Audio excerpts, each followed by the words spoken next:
नमो भूतनाथं नमो देवदेवं नमः कालकालं नमो दिव्यतेजं नमः कामभस्मं नमः शान्तशीलं भजे पार्वतीवल्लभं नीलकण्ठम्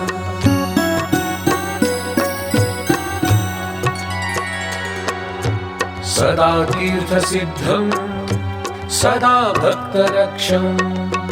सदा शैवपूज्यं सदा शुभ्रभस्मं सदा ध्यानयुक्तं सदा ध्यानतल्पं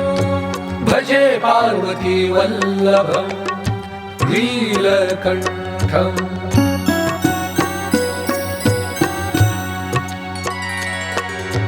श्मशाने शयानं महास्थानवासं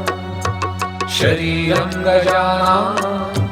सदा चर्मवेषं पिशाचादिनाथं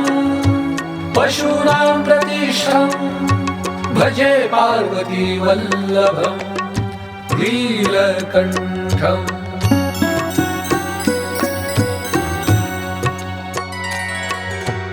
फणिनागकण्ठे भुजङ्गाद्यनेकं गले रुण्डमालं महावीरशूरं कटिव्याघ्रचर्मं चिताभस्मलेपं भजे पार्वतीवल्लभं नीलकण्ठम्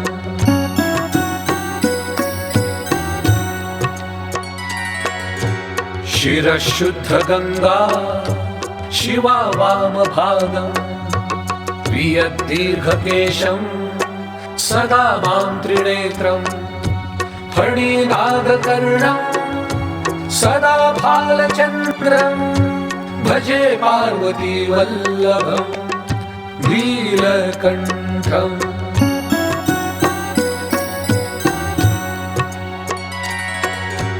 करे शूलधारं महाकष्टनाशं सुरेशं परेशं महेशं जनेशं घनेशामरेशं ध्वजेशं गिरीशं भजे पार्वतीवल्लभं नीलकण्ठम् उदासं सुदासं सुकैलासवासं धरानिर्झरे संस्थितं ध्यादिदेवम् अजं हेमकल्पद्रुमं कल्पसेव्यं भजे पार्वतीवल्लभं नीलकण्ठम्